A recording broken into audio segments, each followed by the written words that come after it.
Popular ഫ്രണ്ടിനെതിരെ ഞങ്ങൾ ഇനിയും പറയും. ഞങ്ങൾ ജമാഅത്തെ ഇസ്ലാമിക്കെതിരെ ഇനിയും ശബ്ദിക്കും. നമ്മുടെ ഇപ്പോഴുള്ള കഴിഞ്ഞ 10 വർഷം എന്തുകൊണ്ട് കേരളത്തിൽ വികസനം നടന്നു, 10 വർഷം എന്തുകൊണ്ട് നമുക്ക് വികസനം മുന്നോട്ട് നിക്ഷേപങ്ങൾ കൂടുതൽ കൊണ്ടുവരാൻ കഴിഞ്ഞു, സമാധാനപരമായ വർഗീയ കലാപങ്ങളില്ലാത്ത കമ്മ്യൂണൽ ഹാർമണിയുള്ള ഒരു സ്റ്റേറ്റായി കേരളത്തെ നിലനിർത്താൻ നമുക്ക് എല്ലാവർക്കും കൂടി സാധിച്ചതുകൊണ്ടാണ്.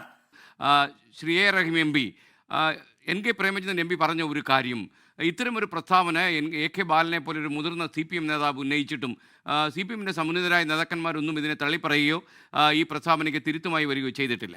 എൻ കെ പ്രേമചന്ദ്രൻ ഇവിടെ പറഞ്ഞ് അവസാനിപ്പിച്ചെടുത്തെന്ന് ഞാൻ ആരംഭിക്കുകയാണ്. അദ്ദേഹം പറഞ്ഞു, BJP ആഗ്രഹിക്കുകയാണ് കോൺഗ്രസ് വിമുക്ത ഭാരതം.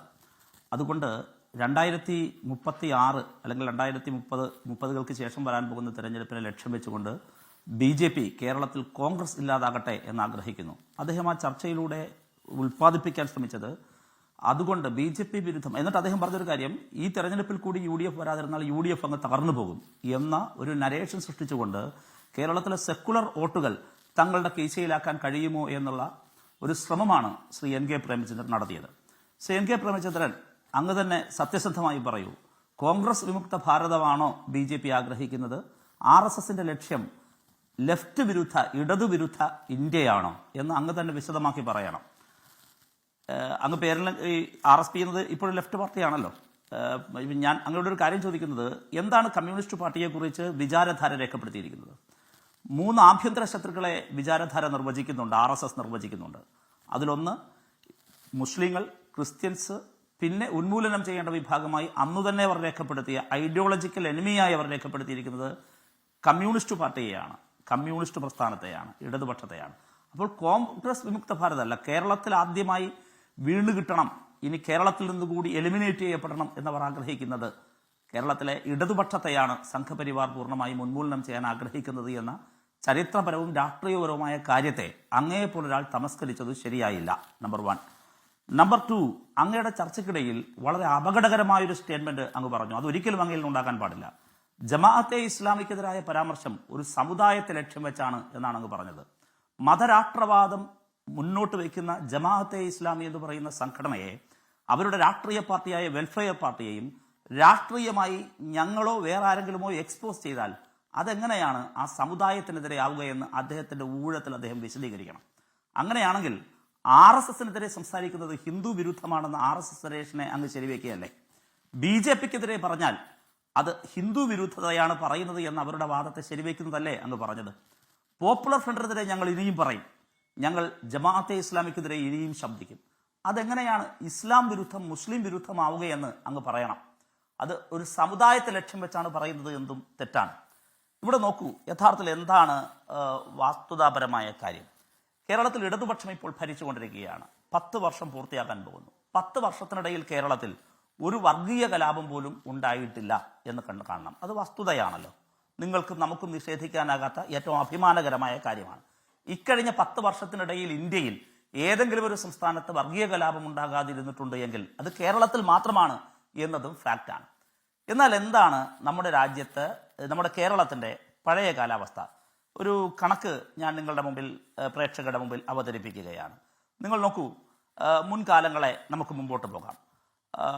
പൂന്തുറ കലാപം 1992, ശ്രീ കെ കരുണാകരനാണെന്ന് മുഖ്യമന്ത്രി. വിഴിഞ്ഞം 1995, കെ കരുണാകരനാണ് മുഖ്യമന്ത്രി. കലാപങ്ങളുടെ ചരിത്രമാണ് ഞാൻ പറയുന്നത്. മാറാട് ശ്രീ കെ കരുണാകരനും അതിനുശേഷം പിന്നീട് എ കെ ആന്റണിയുടെ കാലത്തുണ്ടായ മാറാട് കലാപം 2002-ലും 2003-ലും 2 കലാപങ്ങൾ. നിങ്ങൾ നോക്കൂ, സമീപകാല കേരളത്തിന്റെ ചരിത്രമെടുത്ത് പരിശോധിച്ചാൽ വ്യക്തമാകുന്നൊരു കാര്യം, വസ്തുതാപരമായൊരു കാര്യം, എപ്പോഴെല്ലാം UDF കേരളത്തിൽ അധികാരത്തിലിരുന്നിട്ടുണ്ടോ അപ്പോഴെല്ലാം വർഗീയ കലാപം ഉണ്ടായിട്ടുണ്ട്. എന്തുകൊണ്ട് LDF വരുമ്പോൾ ഇതേ സ്ഥലങ്ങൾ അവിടെ തന്നെയുണ്ട്, ഇതേ ആളുകൾ അവിടെ തന്നെയുണ്ട്, ഈ വർഗീയ കലാപങ്ങളുടെ പിന്നിൽ പ്രവർത്തിച്ച ശക്തികളും കേരളത്തിൽ പ്രവർത്തിക്കുന്നുണ്ട്.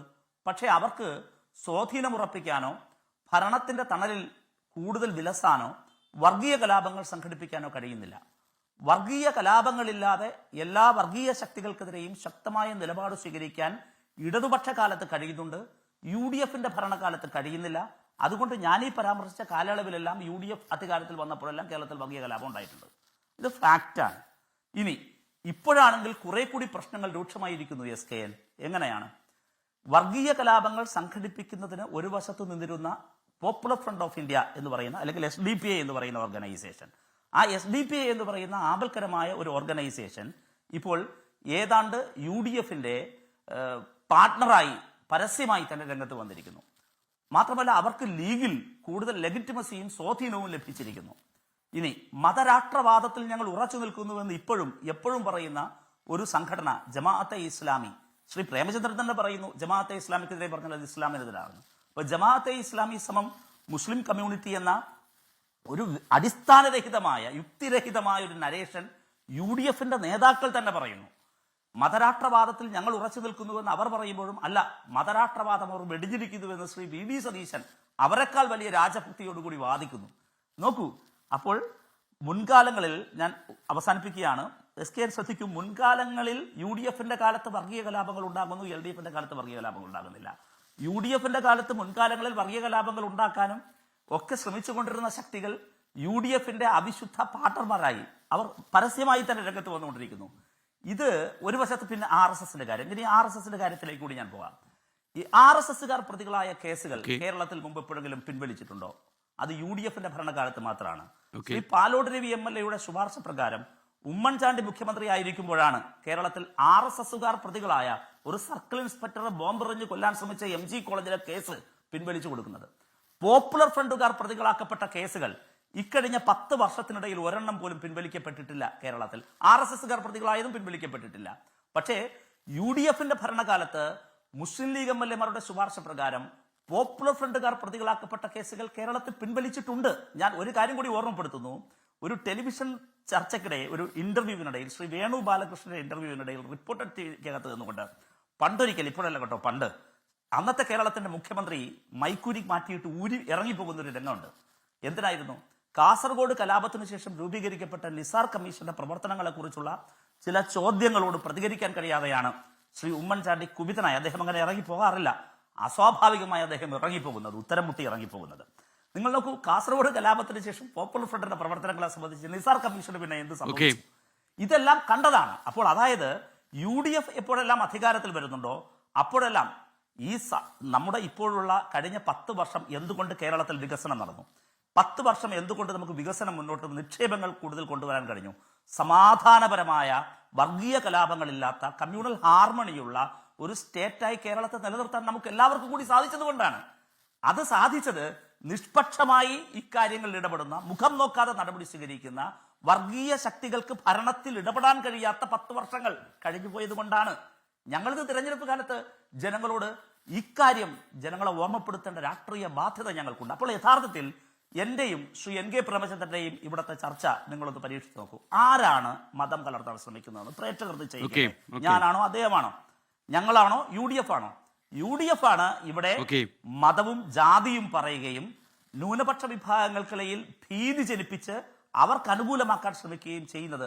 ന്യൂനപക്ഷങ്ങളെല്ലാം മറക്കുമെന്നാണോ ശ്രീ പ്രേമചന്ദ്രനും?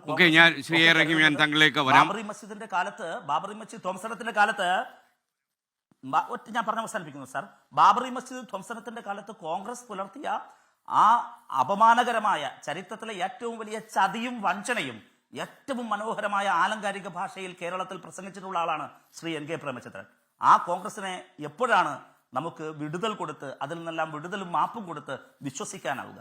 എപ്പോഴും ഇന്ത്യയിൽ സംഘപരിവാരത്തിന്റെ ബി ടീമായി പ്രവർത്തിച്ചിട്ടുള്ളത് കോൺഗ്രസ് ആണ് എന്ന് എന്നെക്കാൾ കൂടുതൽ കേരളത്തിൽ പ്രസംഗിച്ചിട്ടുള്ള ആളാണ് ശ്രീ NK പ്രേമചന്ദ്രൻ. ഞങ്ങളെല്ലാം വിദ്യാർത്ഥി കാലത്ത് നിൽക്കുമ്പോൾ അദ്ദേഹത്തിന്റെ ആ പ്രസംഗങ്ങളെല്ലാം കേട്ടിട്ടുണ്ട് എന്നതുകൊണ്ടുകൂടിയാണ് ഞാൻ ആവേശഭരിതമായി ഇപ്പോഴത് പറയുന്നത്, ഞാൻ ഓർത്തെടുക്കുന്നത്. അപ്പോൾ അതെല്ലാം വസ്തുതയായിരുന്നില്ലേ? ആ വസ്തുതകൾ തന്നെയാണ് ഞങ്ങൾ ഇപ്പോഴും പറഞ്ഞുകൊണ്ടിരിക്കുന്നത് എന്ന് അദ്ദേഹത്തെ കൂടി ഓർമ്മ. Thank you Shri A. റഹീം. ഇന്ന് AK ബാലന്റെ പ്രസ്താവന വന്നതിന് ശേഷം വ്യാപകമായ വിമർശനങ്ങൾ പ്രത്യേകിച്ച് UDF നേതാക്കന്മാരിൽ വന്നു, കോൺഗ്രസ് നേതാക്കന്മാരിൽ നിന്ന് വന്നു. KC വേണുഗോപാൽ പറഞ്ഞത് LDF കേരളീയ സമൂഹത്തിൽ വർഗീയതയുടെ വിഷം വമിപ്പിക്കുന്നുവെന്നാണ്. ക്ഷമ പറഞ്ഞതുകൊണ്ട് മാത്രമേ ഈ പ്രശ്നം തീരില്ലെന്നും KC വേണുഗോപാൽ പറയുന്നുണ്ടായിരുന്നു. അപ്പോൾ ഇത്തരം പരാമർശങ്ങൾ ഏത് കക്ഷിയെ സപ്പോർട്ട് ചെയ്യാനായാലും അത് കേരളത്തിൻ്റെ വലിപ്പത്തിനും കേരളത്തിൻ്റെ വികസനത്തിനും അതുപോലെ കേരളം എന്ന് പറയുന്ന ഈ സാക്ഷര സംസ്ഥാനത്തിനും ഗുണകരമാകില്ല എന്ന നിലപാടിനോട് താങ്കളുടെ അഭിപ്രായം എന്താണ് ശ്രീ റഹീം? ഞങ്ങൾ യഥാർത്ഥത്തിൽ ഇടതുപക്ഷ ജനാധിപത്യ മുന്നണിയെ സംബന്ധിച്ച് ഞങ്ങൾ ജനങ്ങൾക്ക് കൊടുത്ത ഉറപ്പുകൾ പാലിക്കുന്ന കാര്യങ്ങളെക്കുറിച്ച് തെരഞ്ഞെടുപ്പിൽ ഊതി പ്രചരണം നടത്താനാണ് ഉദ്ദേശിക്കുന്നത്. ഉയർന്നു വരുന്ന പ്രശ്നങ്ങളോടുള്ള പ്രതികരണമാണ്. ശ്രീ എൻ കെ പ്രേമചന്ദ്രൻ ഇവിടെ നടത്തിയ പ്രതികരണത്തിൽ അദ്ദേഹം പറയുന്നത് ഇന്നത്തെ ഇന്ത്യയിൽ ഇടതുപക്ഷം ദുർബലമായിരിക്കുന്നു, ഇടതുപക്ഷം ഐഡിയോളജിക്കലി ദുർബലമായിട്ടില്ല എന്ന് RSSന് നന്നായിട്ട് അറിയാം എന്ന് ഞാൻ ഓർമ്മപ്പെടുത്തുകയാണ്. ഇനി അദ്ദേഹം പറഞ്ഞ വാദം എന്താണ്? UDF ഇന്നത്തെ ഇന്ത്യൻ രാഷ്ട്രീയ സാഹചര്യത്തിൽ കോൺഗ്രസിനെ ഇല്ലാതാക്കലാണ് സംഘപരിവാറിന്റെ ലക്ഷ്യം എന്നൊരു തിയറിയാണ് അദ്ദേഹം അവതരിപ്പിച്ചത്. അങ്ങനെയാണോ? അല്ല. ഇന്ത്യയിൽ ഉടനീളം RSS അല്ലെങ്കിൽ BJP അധികാരം പിടിച്ചത് ഓപ്പറേഷൻ ലോട്ടസ് നിർണായകമായ പങ്ക് വഹിച്ചിട്ടുണ്ട്. 2-3 തരത്തിലാണ് പ്രധാനമായും ഭരിച്ചിട്ടുള്ളത്. അതിൽ ഏറ്റവും പ്രധാനപ്പെട്ട ഒരു ഭാഗം എന്താണ്? തങ്ങൾക്ക് നേരിട്ട് അധികാരത്തിലൂടെ സോഷ്യൽ എഞ്ചിനീയറിംഗ് എന്ന് പറയാവുന്ന സാമൂഹിക സ്പർദ്ധയും സാമൂഹിക വിഭജനവും ഉണ്ടാക്കി സംഘപരിവാറിന് അധികാരത്തിൽ വരാൻ കഴിയാത്ത എല്ലാ സംസ്ഥാനങ്ങളിലും BJP ചെയ്തിട്ടുള്ള രീതി ജയിച്ചു വരുന്ന പാർട്ടികളെ ഓപ്പറേഷൻ ലോട്ടസിലൂടെ പഠിക്കുക എന്നുള്ളതാണ്. ഞാൻ ശ്രീ എൻ കെ പ്രേമചന്ദ്രനോട് വിനയപുരസരം ഓർമ്മപ്പെടുത്തുന്നു. അങ്ങയോടൊപ്പം അങ്ങ് പാർലമെന്ററി ലൈഫിൽ ഡൽഹിയിലേക്ക് പോയ കാലം മുതൽ ഇതുവരെ അങ്ങയോടൊപ്പം പരിചയപ്പെട്ടിരുന്ന കോൺഗ്രസിന്റെ എത്രയോ MP-മാരാണ് ഇന്ന് BJP ആയി മാറിയത്. ഒരുപക്ഷെ അങ്ങേക്ക് വ്യക്തിപരമായി പരിചയമുണ്ടായിരുന്ന ആളായിരിക്കാം ശ്രീ ഹിമന്ത ബിശ്വ ശർമ്മ. ഇന്ന് ഇന്ത്യയിൽ ഏറ്റവും അധികം മുസ്ലിം വിരുദ്ധമായ ഓപ്പറേഷൻ നടത്തിക്കൊണ്ടിരിക്കുന്ന ബുൾഡോസർ രാജിന്റെ തലസ്ഥാനമെന്ന് വിശേഷിപ്പിക്കാൻ കഴിയുന്ന സ്റ്റേറ്റാണ് ഈ പറയുന്ന ആസാം. ഞാൻ പറഞ്ഞത് സംഘപരിവാറിന്റെ ഓപ്പറേഷൻ എന്താണ്? സെൻട്രൽ ഏജൻസികളെ ഉപയോഗിച്ച് പ്രലോഭിപ്പിച്ച് ഭീഷണിപ്പെടുത്തി ജയിച്ചു വരുന്ന ആളുകളെ വസൂലാക്കുക, പിടിക്കുക എന്നുള്ളത് കൂടിയുണ്ട്. ഞാൻ ശ്രീ എൻ കെ പ്രേമചന്ദ്രനെ ശ്രീ കെ സുരേന്ദ്രന്റെ കഴിഞ്ഞ നിയമസഭാ തെരഞ്ഞെടുപ്പ് കാലത്ത് BJP സംസ്ഥാന പ്രസിഡന്റായിരുന്ന ശ്രീ കെ സുരേന്ദ്രന്റെ ഒരു പ്രസ്താവനയിലേക്ക് ശ്രദ്ധ ക്ഷണിക്കുകയാണ്. എന്താ അദ്ദേഹം പറഞ്ഞത്? ഇത്തവണ 20-30 സീറ്റുകൾ BJP നേടും, തുടർന്ന് കേരളം BJP ഭരിക്കും. എന്തായിരുന്നു അവരുടെ ആത്മവിശ്വാസം?